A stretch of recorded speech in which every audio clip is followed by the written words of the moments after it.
Hi everyone, welcome to episode 4 of the Talk Show with me, Josh Uy.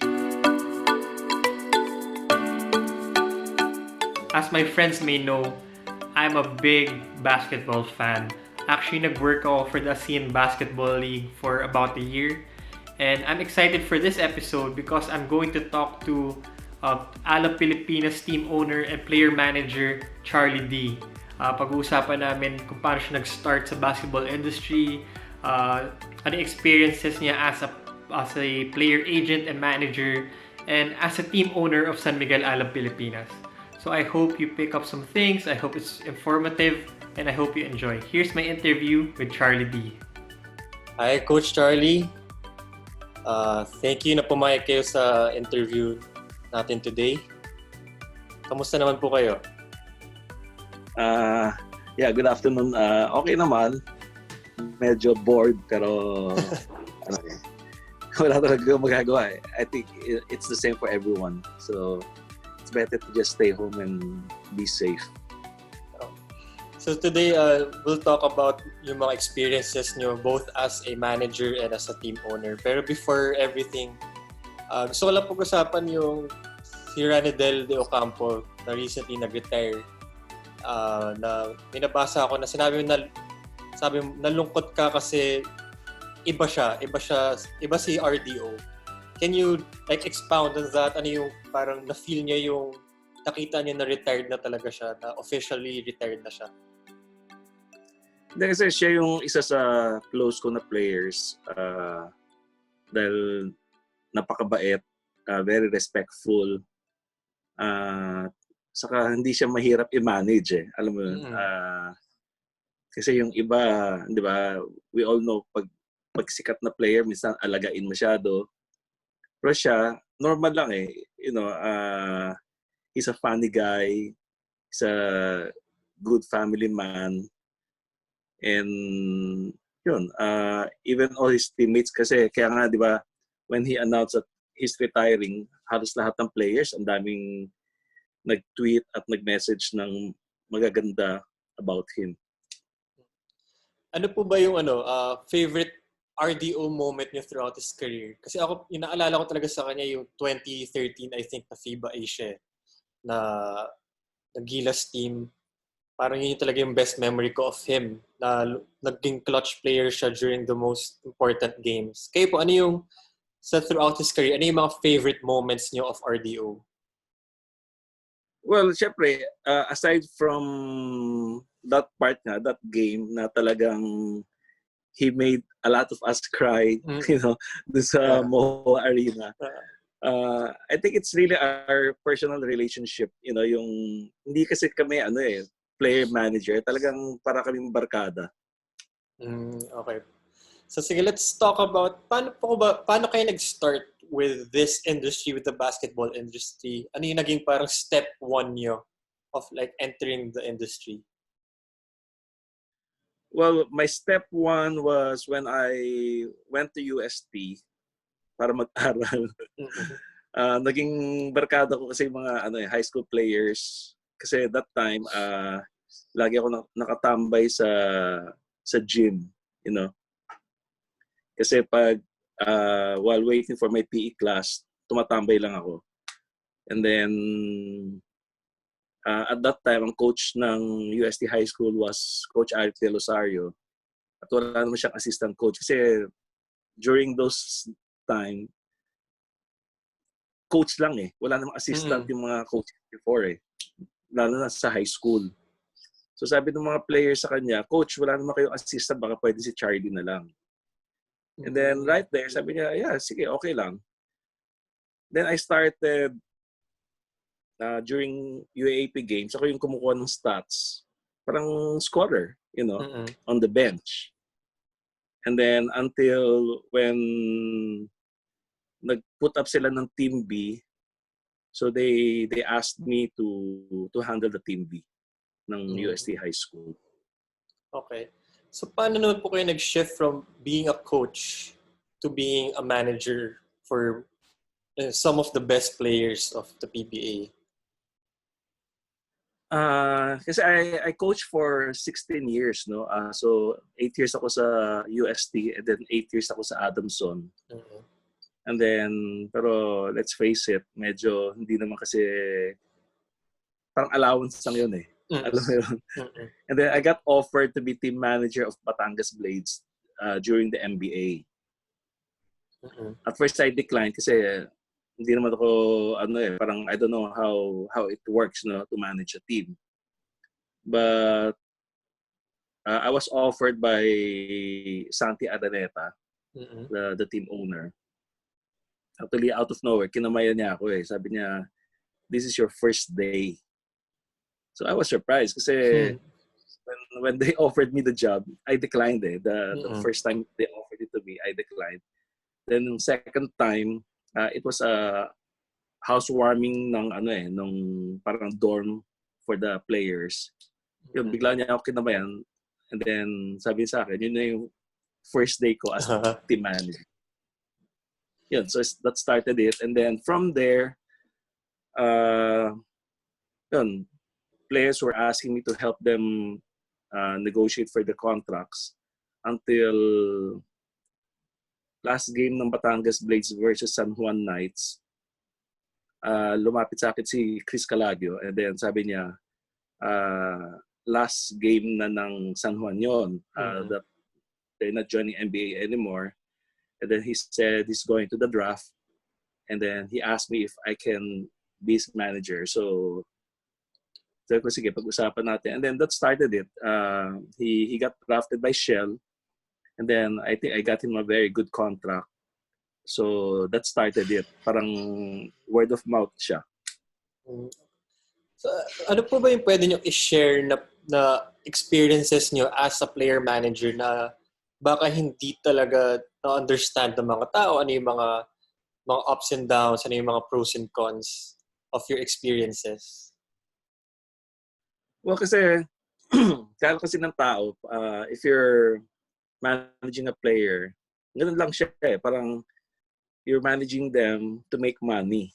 You know, but not knowing na it's more than just negotiating for their contracts kasi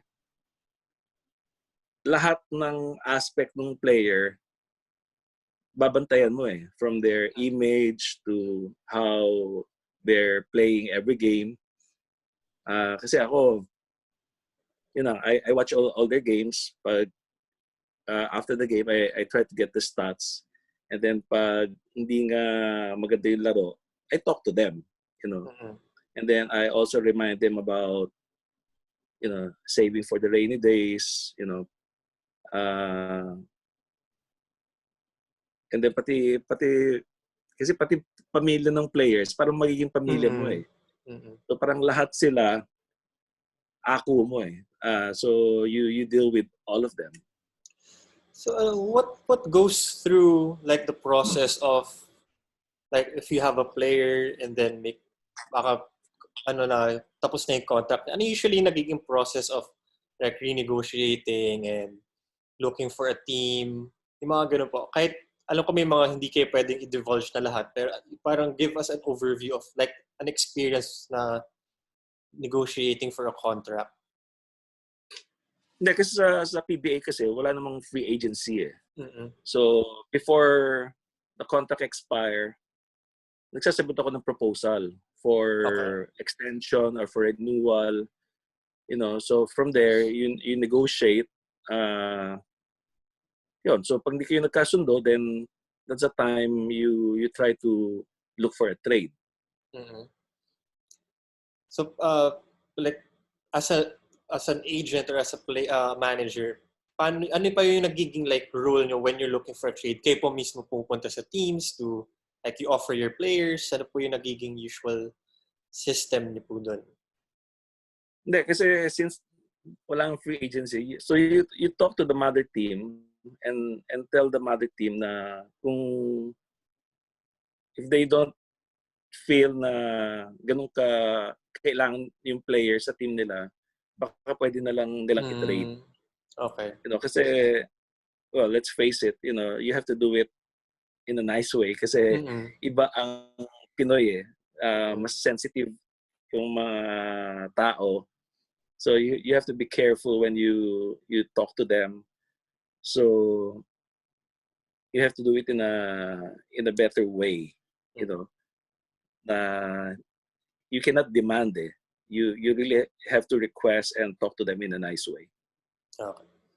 So, okay, before po we shift to you as an owner of Alab, meron po ba kayong advice sa siguro mga bata pa na naisip nila, gusto ko maging player manager, gusto ko maging agent. Ano yung magiging advice niyo for them in order for them to siguro reach their dream? Actually, I've been doing that since way back. Maraming nagpatulong. Although I keep telling them, it's not easy. You know, it's not just about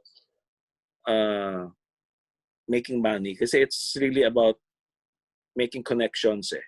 Mm-hmm. So, marami akong tinuruan.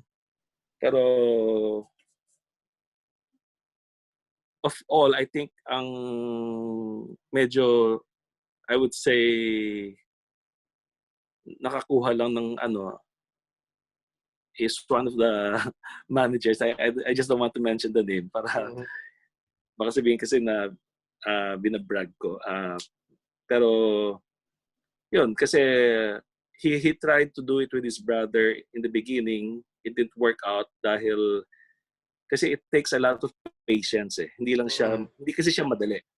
Kasi from the outside, kala mo, manager yan, dali lang ng trabaho niyan eh. But once you're in it, then you'll realize na hindi pala siya madali.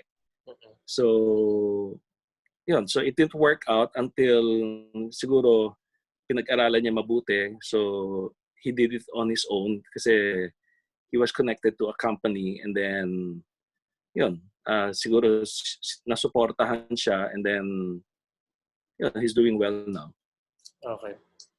So, we talked about your time as a coach, as a player manager, and as team owner of Alab. Paano nyo ba na-decide na you wanted to run your own team and join the ASEAN Basketball League? Well, actually, it was by accident. Nandun lang ako sa meeting nila Jericho. And then they were looking for a Philippine team to join. At that time kasi, that was after the 6th season. 5 teams na lang yung naiwan eh. And they need 6 teams to continue the league. Yan, so biniro nila ako na, Charlie, ikaw na lang magtayo ng team. Sabi ko, wala akong pangarap dyan. You know, I don't plan to have my own team. And then, since I have a business partner, si Don Monteverde, sabi nila, baka pwede mong tanungin. So when I asked Don, gusto niya. Sabi niya, he dream of becoming a team owner. Okay. So, okay. So, hindi kami pareho ng pero since gusto niya, sige, we can give it a try. So, yun, kumuha kami ng marketing group to help us, you know, think of a name for the team. And then, that's why na-coin yung Alab Pilipinas. Dahil sa 4 na names na binigay nila, yun yung pinaka-nagustuhan ko kasi connected siya doon sa national anthem natin eh. Yun, so, and then we try to look for sponsors. At first, yun na, it was supposed to be Tanduay. Pero before we can even start, ang dami ng problema. So, a month before the opening of the 7th season, wala pa kami line-up eh. So sabi ko, it's not gonna work. So I told Don, I have to drop Tanduay kasi hindi siya uusad eh. So, nilakas ako ng loob ko without any sponsors. Tinayo ko yung team. You know, so I told the players, I have limited budget. If they want to play, then, kasi yun eh, parang may 10 players na nagpa-practice noon eh. So sabi ko, kayo na yung 10. if you're willing to play for, you know, a minimum salary, then sila na yung team, you know. So, pumayag silang lahat, and then I don't know how we did it also dahil pag start ng 7th season, pumutok bigla yung ABL. You know, and then all the other teams were asking me how I did it. Kasi ako, hindi ko rin alam eh. I don't know if it's the name. Kasi that time, ang star player lang namin was Ray Parks eh. And then the other players are all yung mga hindi na na-sign sa PBA or walang team. But anywhere we played in the Philippines, talagang pinagkaguluhan kami. So we were so happy. Although I was struggling as the team owner kasi talagang I have to make both ends meet eh. Talagang kailangan kong hanapan ng budget every month to make sure that they're paid on time. So yung nag-start po kayo, bakit nyo naisip din na si Coach Jimmy Alapag yung mag-lead ng team? Ano yung process nun na si Coach Jimmy yung nakuha ng coach? No, at first, he was supposed to be our coach nung 7th season. But he still has a contract with Meralco. And then, since hindi pa namin siya makuha, so si Coach Makuan, yung naging interim coach for season 7. And then when Jimmy's contract with Meralco expired, yun, tinuloy namin yung team. So on season 8, siya yung kinuha naming coach. And then, so pumayag naman si Coach Mac, since interim coach siya, nag-slide down siya being assistant coach.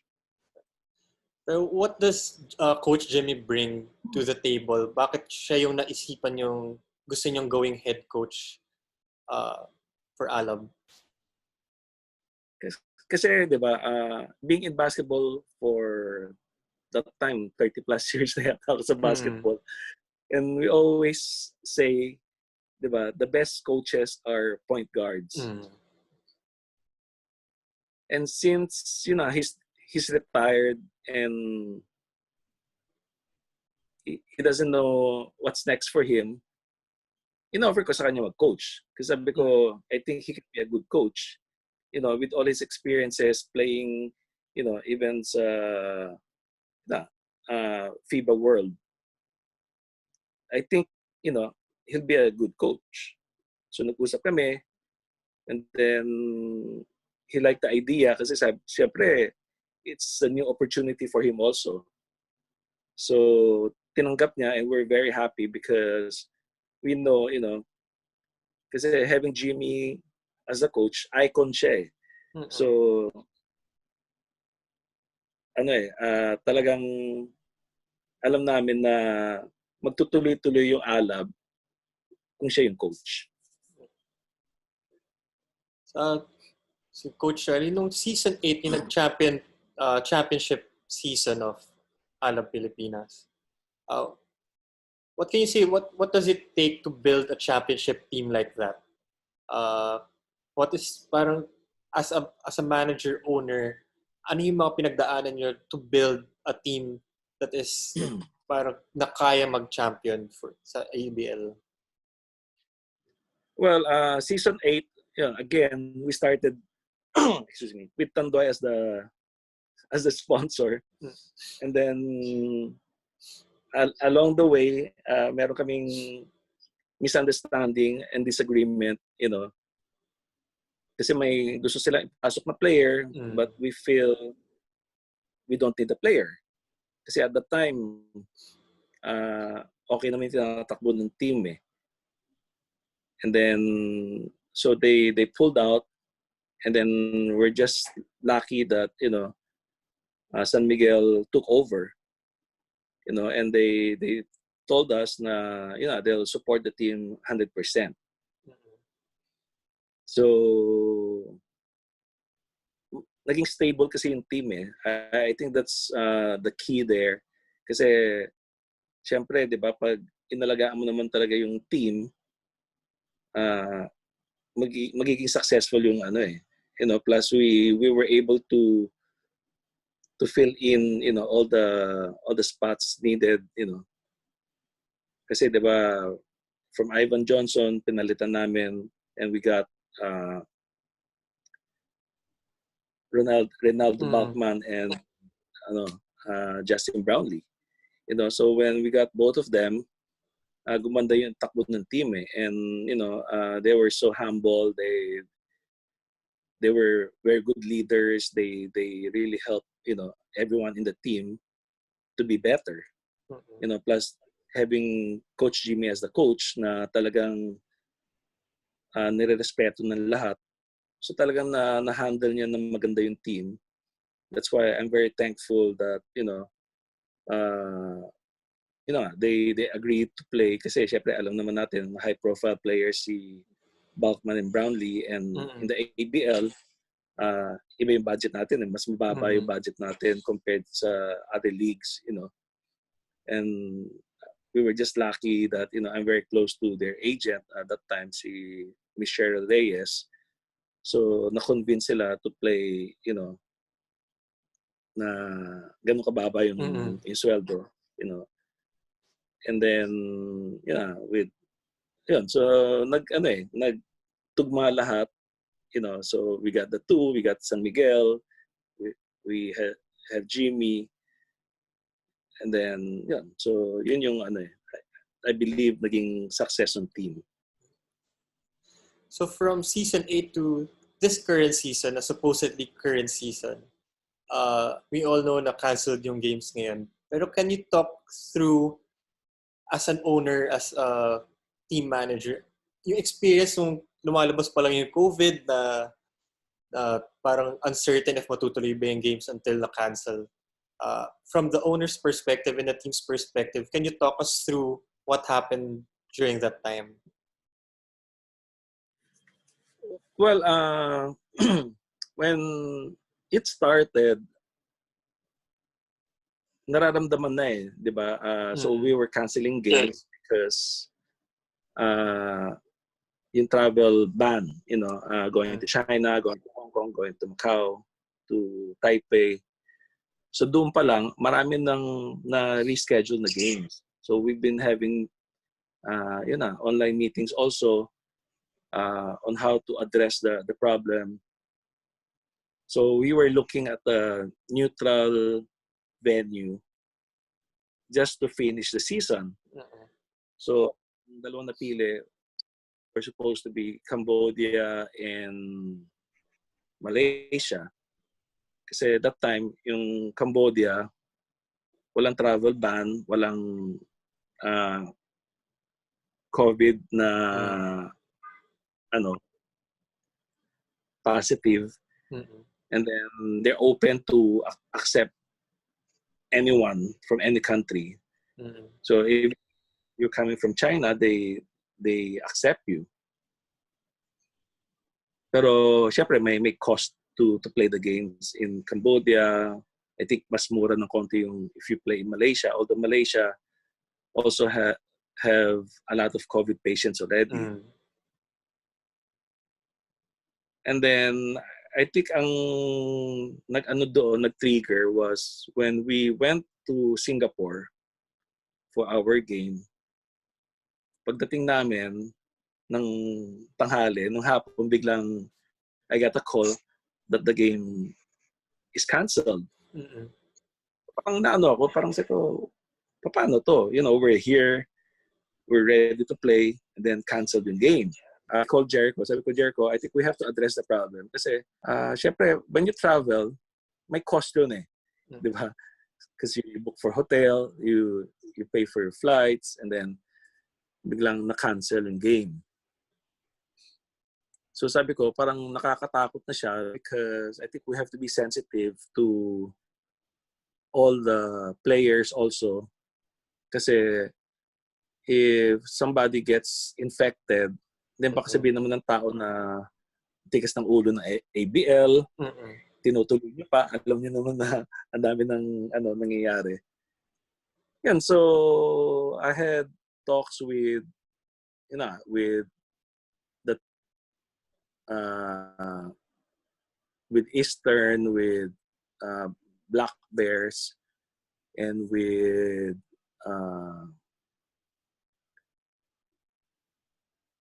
yung Taipei, you know,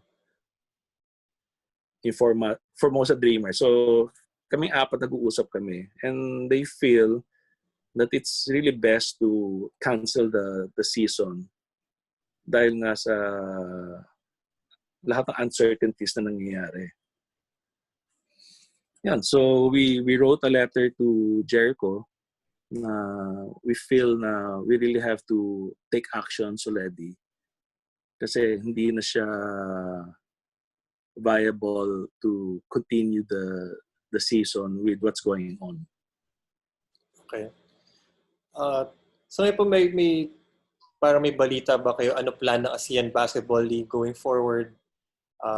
Totally canceled na po ba siya? Ano yung plano nila for upcoming years or seasons? Well, at first, ang isang napag-usapan is we can probably continue in October, finish season 10, and then start season 11 in November. Something like that. Although, syempre, depende pa rin kung available pa rin uli lahat ng players. Diba? So, depende kung sino maunang country na mag-resume ng liga nila. Yun yung malamang mapunta yung mga imports.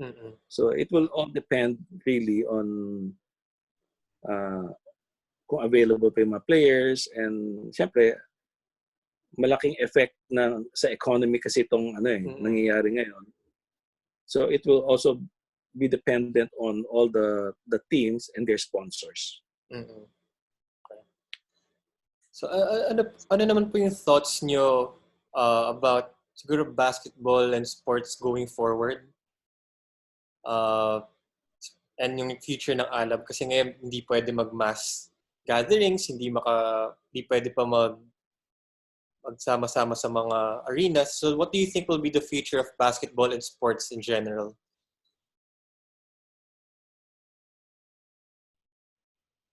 Well, we really can't tell. I think it will depend on magkakaroon ba ng vaccine, magkakaroon ba ng gamot, you know. Kasi as long as there's medicine, at least medicine for COVID, then okay lang siya. I mean, kasi, di ba, lately may mga news kasi na yung mga gumaling, na-infect ulit. So lumalabas, parang it's like a regular flu. Ang kaibahan lang nito kasi wala pa siyang gamot. There's no medicine for it. So kung may mauunang medicine na that can cure COVID, then I think, you know, everybody will be safe at, you know, mawawala sa isip ng tao na COVID is something that's fatal. Di ba? Kasi just like any flu, as long as you have medicine, then, you know, okay lang siya eh. Di ba? Pwede kang mahawa, pwede kang magkasakit. Pero right now, until they have a cure for that, then nakakatakot siya because iba kasi ABL eh. It's not a local league. We travel to different countries, so yung chances na mahawa ka mas malaki. Okay, last two questions, Coach, before we end. Kasi ngayon, since naka-stop lahat ng mga leagues, madaming mga nagsasabi, chance to rethink, no, kung ano yung mga ginagawa ng mga leagues ngayon, ano yung mga formats nila, how ways to improve. Kayo po ba may mga thoughts kayo on how to improve both the ABL and even the PBA? May mga parang thoughts ba kayo how to better improve the leagues? Well, I think the ABL is doing well. You know, the format is good. We just have to, I think, be strict with when it comes to uh, the salary cap, you know. The same with the PBA. Ang PBA naman, well, I think they've decided to, I think, resume in October. Yun ang lumalabas, no? Kasi as it is, talagang very uncertain. Kasi until there's medicine for COVID, I think talagang lahat mag-iingat eh. You know, with the PBA, well, it's the longest running league after the NBA. You know, so they know how to run it, and they're very capable. You know, they have lots of sponsors. They have, you know, stable companies. You know, so I think mas wala silang problema. And then with the ABL, I think that's looking forward. I think kailangan lang siguro mabalanse yung and how to check, you know, the players signed by all the teams. And siguro eventually we have to cut the number of imports kasi I think the reason why there was ABL was to grow basketball in the region. You know, and siyempre a lot of the local players are wanting to play in the league, di ba? Anywhere, you know, go to Hong Kong, you go to Taipei, even in Malaysia.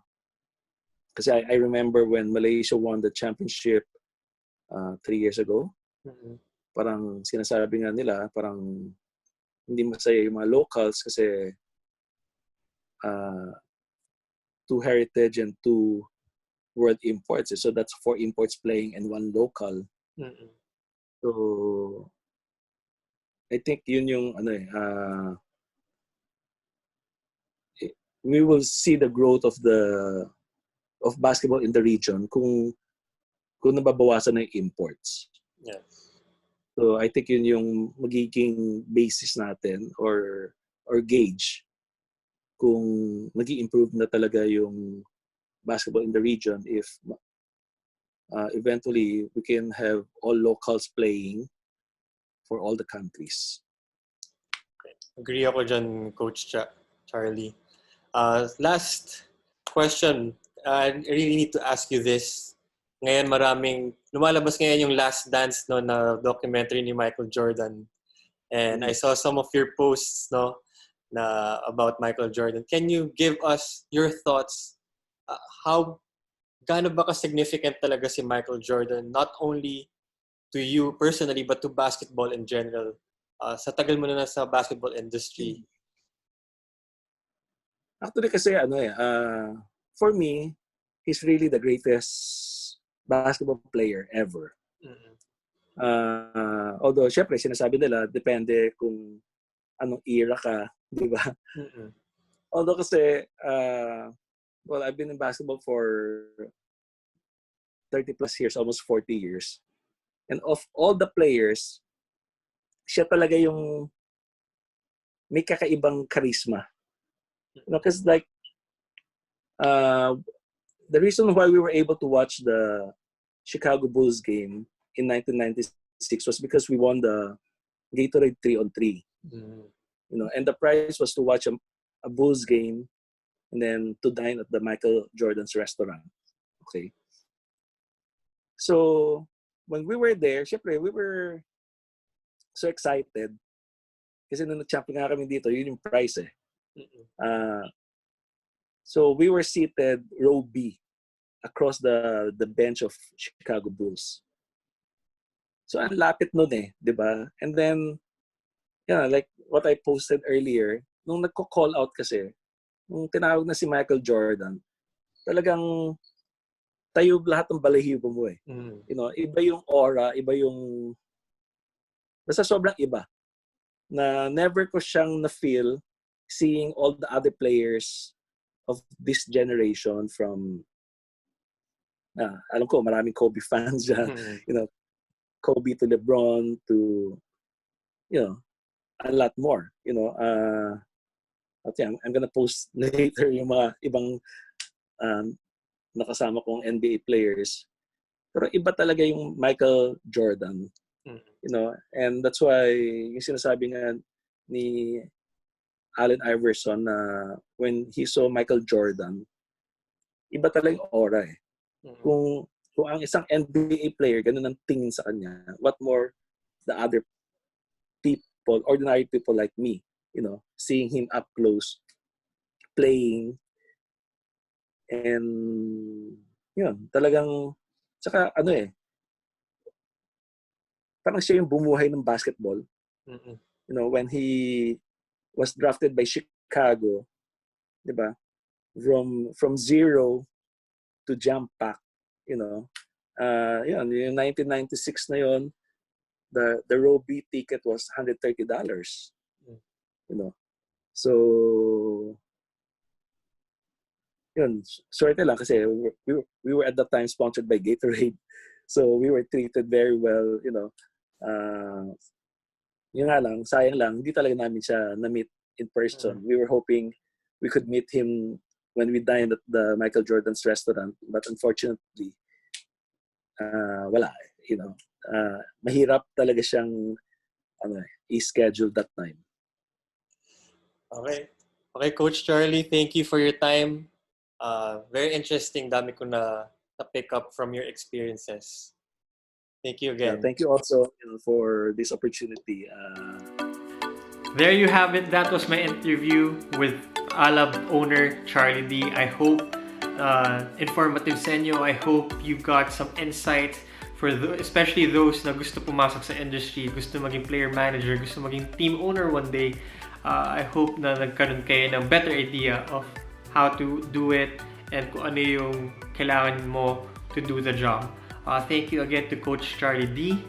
I know hindi siya masyado mahiling magpa-interview, but thank you for agreeing to be a guest here at the talk show with me. If you like that, please subscribe to this channel, subscribe to my Spotify, and if you have any thoughts, any ideas, any suggestions, don't hesitate to comment down below. And please share this video. Thank you once again for watching. See you next time.